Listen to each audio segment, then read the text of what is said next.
Bonjour à tous, Franck Muller, ici Lyon, l'actualité vue par Franck Muller, et nous sommes lundi 12 avril. Bien, je suis ravi, car à partir d'environ 20 heures, je vais pouvoir, ma 8e punition Facebook depuis le mois de mai, depuis le 18 mai 2020, va cesser et je vais enfin pouvoir publier ce que je veux dans mes différents groupes. Bien, c'est déjà ça. Donc, ravi de vous retrouver, bien entendu. L'incident du divan en Turquie, la révélation d'un désastre. Promotion canapé pour Ursula von der Leyen. Oui, l'Europe est le paillasson de la Turquie. Pas besoin de faire une danse du voile devant le dictateur Erdogan.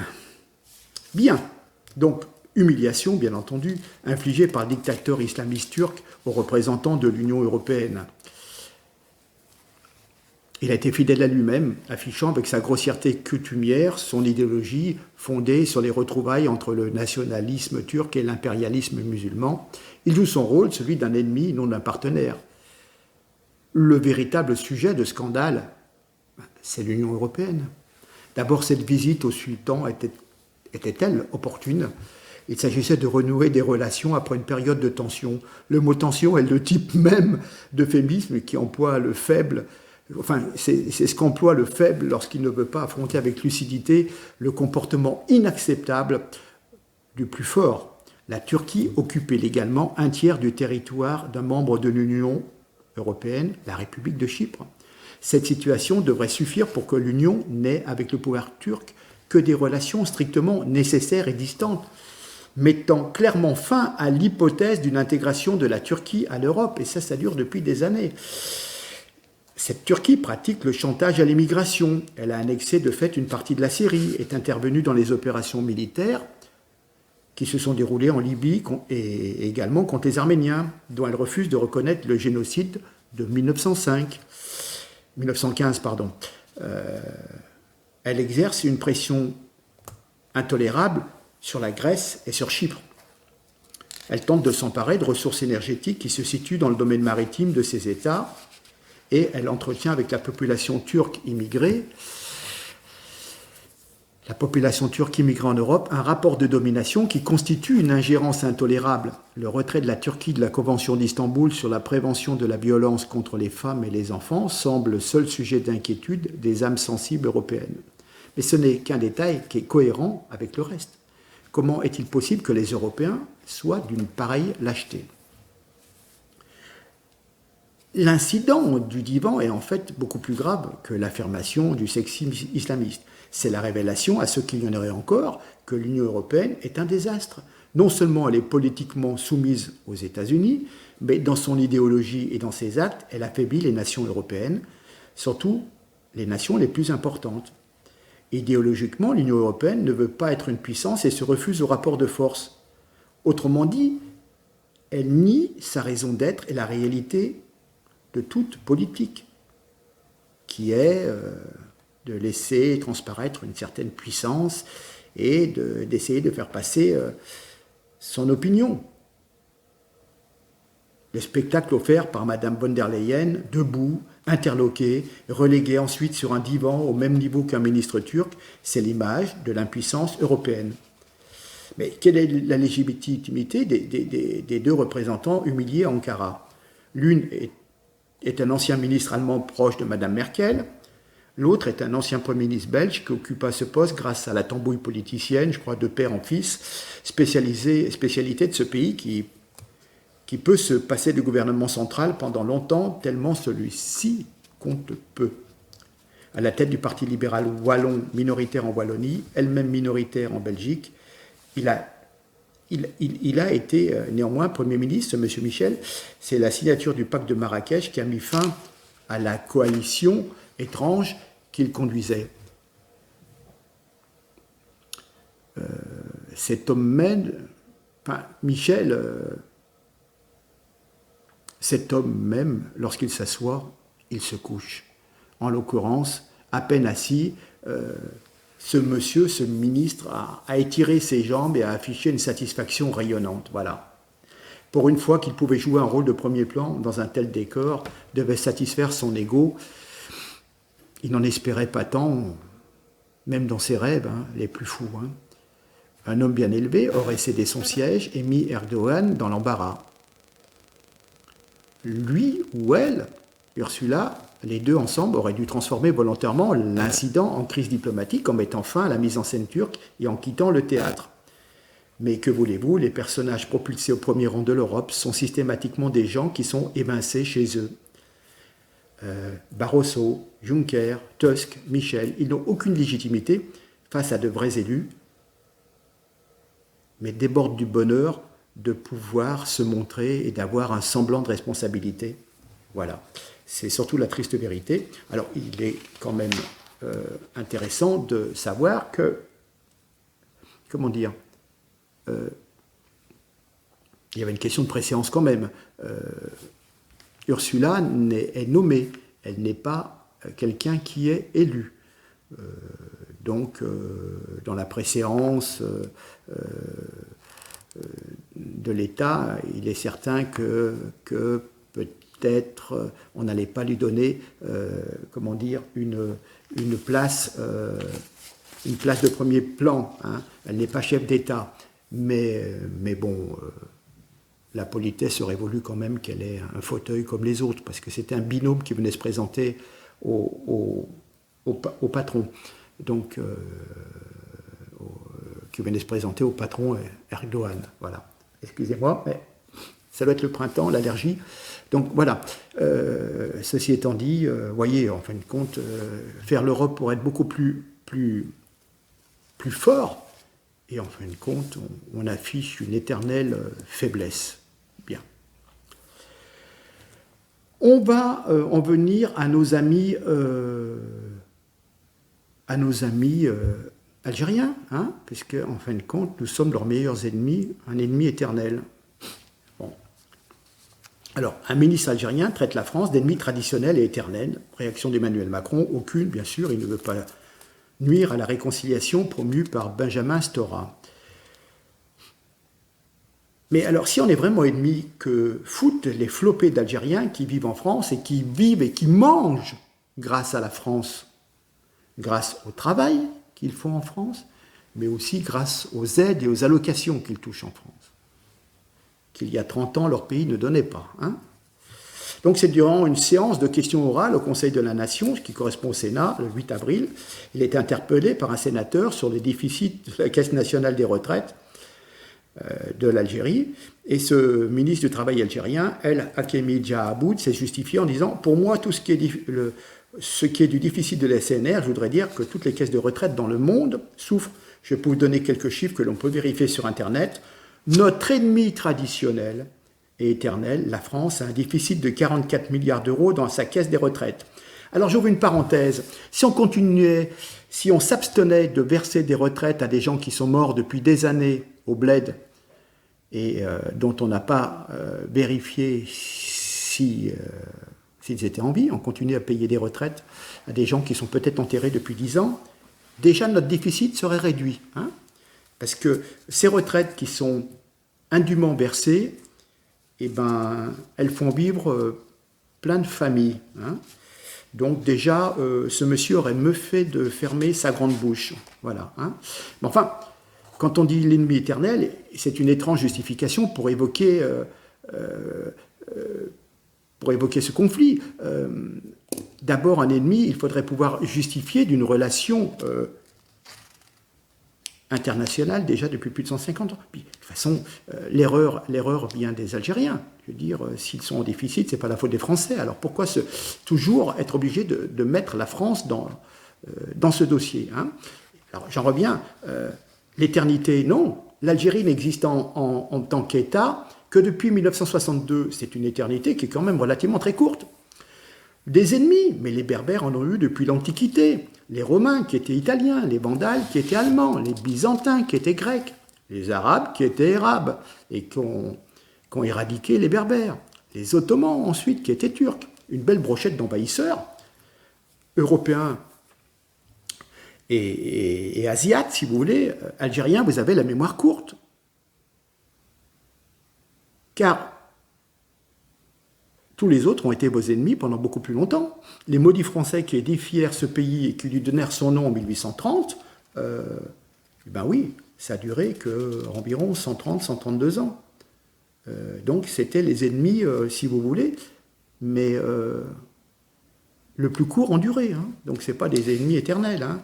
Puis il y en a marre de désigner toujours l'éternel coupable français dont on sait d'ailleurs malheureusement que depuis qu'Emmanuel Macron l'a sournoisement suggéré en 2017,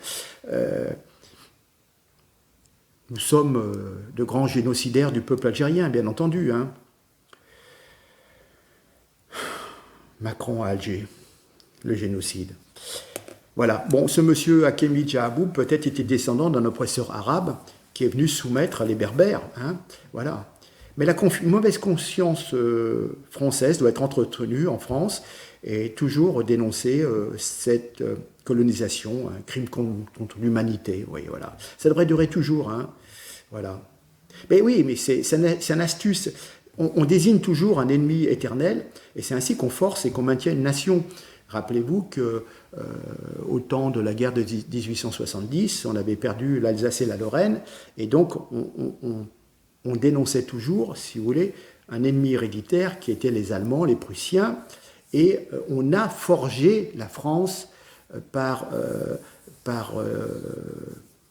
les professeurs, les instituteurs, à l'école publique et laïque, les missionnaires de la République, les préfets de la République, et on a entretenu, on a conçu, si vous voulez, l'identité française en partant de la Gaule, puis Jeanne d'Arc, etc., pour que tout le monde se sente français, alors que les gens encore avaient des habitudes de province. Bretons d'un côté, provençaux, basques, vous voyez ce que je veux dire? Et c'est suite à ces événements de 1870 et cette guerre qui a vu une débâcle des forces françaises et de Napoléon III, qui a fait qu'on a essayé avec cette Troisième République, de vraiment regrouper cette nation autour d'un idéal républicain et d'un idéal de la France, hein, même en jouant un petit peu avec la véritable histoire. Hein, voilà. Et donc, on avait un ennemi éternel qui était les Allemands. Hein. Passé une époque, c'était l'Angleterre, et puis là, c'était les Allemands. Voilà. Donc, ce monsieur Hakemi Djahaboub est membre du mouvement de la Société pour la paix, MSP, un parti affilié à la confrérie des frères musulmans, islamistes donc, et prosélytes, un parti qui a proposé en mai 2020, écoutez bien, de criminaliser l'usage de la langue française dans les institutions et les documents officiels. Alors, vous voyez à peu près où on en est hein, avec ces gens-là. Mais on ne peut pas discuter. Vous voyez, c'est pas la peine. C'est pas la peine. Ils sont dans leur truc. Ils ont besoin de ça. Parce que ce sont des incompétents, des incapables et des voleurs qui ont volé le peuple algérien, qui ont volé la révolution algérienne. D'accord? Ça fait 70 ans que ça dure, qui prennent dans les poches des Algériens hein, et qui s'en mettent, et qui envoient ça sur leur compte en banque aux îles Caïmans, ou je ne sais où, ou en Suisse. Hein, voilà. Et ce mouvement considère la charia comme l'une des sources de la législation. Hein. En novembre dernier, 2 mois après sa nomination au ministère du Travail, Hakemi Djahaboub a émis une série d'instructions rappelant l'utilisation exclusive de la langue arabe dans les administrations. Voilà. Voilà. Mais bien sûr, c'est de la diversion. On préfère dire du mal des Français, comme ça tout le monde est avec vous, pour camoufler son impuissance à réformer, à redresser l'un des secteurs les plus touchés par la crise économique et financière du pays, par la crise sanitaire, par les programmes de confinement, les programmes de confinement et de déconfinement avec plus de 14% de chômage, le taux frôlant sans doute les 30% chez les jeunes, c'est explosif, voilà. Hein. Alors évidemment, c'est une tactique électoraliste de qualifier la France toujours d'ennemi traditionnel et éternel. Voilà, hein. Il veut mobiliser, ce ministre, une partie de l'opinion publique qui a 2 mois d'élections législatives en Algérie pour être sensible au discours nationaliste de rupture. Donc il va repartir un peu sur des thèses chères à Erdogan, l'islam et cette nation en montrant toujours le même ennemi. Voilà. Ça montre la réalité des luttes idéologiques au sein du pouvoir algérien, entre ceux qui veulent avec la France des relations apaisés et pragmatiques, et les nationaux islamistes qui soufflent sur les braises des enjeux mémoriels plutôt, pour s'imposer. Voilà, petite victoire symbolique pour eux. Notre Jean Castex national, qui devait se rendre à Alger dimanche, restera, nous dit-on, confiné à Paris. Voilà. On va toujours parler d'islam, excusez-moi, mais bon. Un maire proteste face à la justice, une école Miligorus autorisée à Albertville. Voilà. Alors, c'est même un article de ce maire, Frédéric Burnier-Framborel, le maire d'Albertville. Il a été mis en demeure par le tribunal administratif d'autoriser la construction d'une école de la Confédération islamique Miligorus, bras armé de l'État turc, et qui refuse, bien entendu, on n'en a pas déjà parlé, de signer la charte des principes pour l'islam de France. Il déplore de n'avoir pas les moyens. Voilà. Donc il nous dit bien, le 7 avril, le tribunal administratif m'a condamné à signer un arrêté accordant, il est obligé d'accorder le permis de construire de cette école privée. Voilà. Cette association est celle qui actuellement construit la mosquée de Strasbourg et qui fait partie des 3 organisations qui ont refusé de signer la charte des principes pour l'islam de France. Ce groupe scolaire, écoutez bien, comprendra 16 classes, un réfectoire, une cuisine, un gymnase. La capacité s'élèvera à 400 élèves au total, ce qui représente un quart des 1200 écoliers de la commune d'Albertville. Donc, par conséquence, immédiate, il va y avoir la fermeture de plusieurs classes, voire à terme d'une école publique entière, ainsi que la polarisation d'un quartier pour lequel on travaille depuis longtemps afin d'instaurer un vivre ensemble solidaire et harmonieux. Voilà. Ils veulent créer une école privée prodiguant un enseignement hors contrat sur des bases et des valeurs premières qui ne sont pas celles de notre République, mais bien sûr qui sont celles de l'islam. Voilà. Donc on va fermer des écoles pour des petits Français, enfin tous les gens qui se revendiquent de la France, pour des citoyens français, quelles que soient leurs origines, l'école laïque, on va fermer des classes pour pouvoir ouvrir une école qui sera dédiée, si vous voulez, au séparatisme. Voilà. Alors, c'est un projet global de la Fédération européenne de ce mouvement turc. Voilà. Ils ont déjà achevé la mosquée en 2014. Voilà. C'est au cœur d'un quartier de 3000 habitants. Et pourtant, l'État, les collectivités locales financent de nombreuses actions pour le renouvellement urbain du quartier dans le domaine du cadre de vie, de la cohésion sociale, du développement économique, avec des orientations pour la jeunesse, la lutte contre les discriminations, l'égalité femmes-hommes, la citoyenneté, les valeurs de la République. Voilà. Eh bien, où est la cohérence? La cohérence de nos institutions pour protéger notre République et faire respecter ses principes. Voilà. Ce projet d'école privée est en contradiction totale avec les objectifs de la Convention de renouvellement urbain signée par les collectivités locales avec l'État en 2019. Voilà, cette convention prévoit pour tout projet l'adhésion aux valeurs de la République et la nécessaire collaboration des établissements scolaires publics. Voilà. Ben non, voilà. Et en face, nous avons une organisation privée, confortée par une décision de justice, pour mettre en œuvre un projet démesuré et inadapté au territoire, et qui revendique, de par son appartenance, elle revendique ne pas vouloir s'intégrer dans un système français laïque, et montre donc son séparatisme. Voilà. Donc, puisque la crainte de ces gens-là, c'est que les jeunes, ils ont peur de l'assimilation de la jeunesse turque aux valeurs républicaines de la France. Ils militent en faveur d'une partition territoriale. Voilà, ils veulent une vision de la société entre nous, les chrétiens, les laïcs en général, et eux, ils sont à part. Voilà.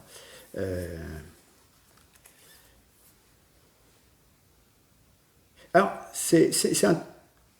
on marche sur la tête. C'est un monde inversé, en quelque sorte, où le représentant d'un pays étranger devient l'aménageur et l'hôte de la cité laïque et républicaine sur son propre territoire. C'est ce monsieur turc qui décide d'installer une école et de prôner donc le séparatisme culturel et religieux, bien entendu, sur le territoire de la République. Voilà. Et l'État français finance des projets ambitieux de réaménagement urbain et d'intégration, mais ne donne pas aux maires les moyens législatifs efficaces pour contrer et empêcher ce type d'implantation qui peuvent être clairement en opposition et qui mettent en péril les fondements de notre société par l'éducation de nos enfants. Déjà, l'éducation, il y aurait tellement de choses à dire. Voilà. Hein. Il est urgent que le Parlement adopte des dispositions législatives adaptées pour permettre aux maires de contrer l'installation d'associations ou des entreprises pilotées par des puissances étrangères qui favorisent une cristallisation identitaire au cœur de nos territoires. Voilà. Alors, eh ben, écoutez, on verra, mais comme ils ne veulent pas le faire, eh ben, dans un an, on prendra le pouvoir et on fera passer des lois pour que l'étranger ne vienne plus faire sa loi en France. Il n'y a qu'une seule loi, c'est la loi de la République qui s'applique à toutes les personnes qui vivent sur le territoire français. Voilà. C'est une chose et mon combat continuera là-dessus. Je voulais juste terminer par un fait divers parce que on vous parlait des mineurs, des clandestins, les pauvres chéris et tout. Bon, vous savez très bien que les mineurs non accompagnés, il y en a peut-être 60 ou 80%, c'est des faux mineurs, ce n'est pas des jeunes adolescents, mais c'est souvent des gens qui ont une vingtaine d'années, qui veulent se faire passer pour mineurs pour bénéficier de beaucoup d'avantages. Et ça, il est arrivé quelque chose en banlieue lyonnaise il y a 3-4 jours, à Mions, donc c'est sur l'est lyonnais, hein, derrière Saint-Priest, pour ceux qui connaissent. Une adolescente de 13 ans et son père ont été violemment agressés par 2 mineurs en situation régulière sur le territoire français, c'était le 8 avril. Voilà, hein. L'agression a eu lieu à Mions, 2 mineurs clandestins ont attaqué une adolescente de 13 ans pour lui voler son téléphone. La jeune fille a résisté et a donc été frappée à coups de poing, puis avec un scalpel. Le père de l'adolescente a été agressé à son tour en prenant la défense de sa fille. Il explique avoir reçu des coups de poing et coups de pied au visage et aux jambes, mais également un coup de scalpel au niveau du ventre qui lui a valu une entaille de 10 cm. D'accord ? Voilà, les policiers ont interpellé les 2 individus qui avaient tenté de s'enfuir, mais ils ont été rattrapés. Le scalpel qu'ils ont utilisé a été retrouvé sur les lieux de l'agression. Le père de famille et sa fille ont été conduits à l'hôpital. La jeune fille s'est lui attribuée 5 jours d'incapacité totale de travail. Enfin, ouais, 5 jours d'incapacité, puisque la pauvre, elle a 13 ans, elle ne travaille pas. Voilà, les 2 mineurs en situation irrégulière ont été placés en garde à vue. Voilà, c'est ça la France. Qu'est-ce qu'on va en faire de ces jeunes ? Il ne fallait pas les laisser rentrer. C'est tous les jours comme ça, là c'est un exemple. Non, je pourrais vous en donner 10 tous les jours, et tous les jours de l'année, et encore. Voilà. C'est ça notre pauvre France. Et tous ces gens qui nous gouvernent sont toujours dans le délit. Ils n'ont pas la même vision, ils sont dans leur beau palais, à se faire des gueuletons, voyez ce que je veux dire ? Voilà. C'est un entre-soi. C'est des nobles, ou c'est de la haute bourgeoisie, voyez. Voilà. On a reconstitué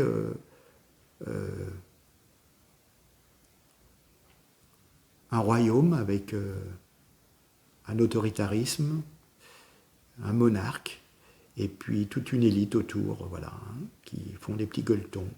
Ah mais oui, mais c'était pas un restaurant, donc c'est un club privé, donc on a le droit de se réunir, et puis voilà. Français, faites des efforts. Bon, messieurs, dames, je vais vous laisser. Eh bien, écoutez, prenez bonne note de tout ce que j'ai pu vous dire, hein, et puis restez convaincus qu'il faut mettre tous ces gens à la porte, d'accord ? Tous ces notables, il faut les descendre de leur piédestal et faire en sorte qu'il y ait un gouvernement qui profite aux citoyens, qui payent des impôts, qui veulent travailler en France et qui veulent être protégés par l'État. Nous payons des impôts pour avoir des services publics. L'hôpital, la sécurité et beaucoup d'autres choses. Voilà. Bien. Rappelez-vous-en, ce sont quand même les acquis du Conseil national de la résistance en 1946. Et on est en train, évidemment, de tout détruire, bien entendu. On fait tout pour démolir l'hôpital public, pour vous dire, vous voyez, regardez, il y avait la pandémie, ça ne marchait pas, donc, mais bien entendu, avec toutes les fermetures de lits qu'on a eues en l'espace d'une dizaine d'années. Et on réduit les médecins, on réduit beaucoup de choses, enfin bon. On ne va pas revenir là-dessus. Je suis convaincu de ce que je dis. Je suis convaincu d'avoir raison. Et j'espère que vous me suivez. Allez. Et que je représente quelque part un peu vos idées. Nous sommes d'accord? Je vais partager ça dans mes groupes. Et puis je compte sur vous pour faire un maximum de partage, de likes. Faites des likes, puisque ce qui paraît, ça marche sur YouTube, les likes. Bon. Likez tous les commentaires et tout. Voilà, et puis bon, on avancera tout doucement sur le projet d'avoir une vraie adresse URL, une vraie page web. Voilà, peut-être francinfo.fr, à voir. Mais vous pouvez me soumettre des idées, il n'y a pas de souci. D'accord? Je vous salue, je vous embrasse et je vous dis à très bientôt. En tous les cas, je respire, je vais pouvoir encore agir sur les réseaux sociaux et notamment sur Facebook. Et je n'oublie pas VK aussi. Merci, à très bientôt. Au revoir.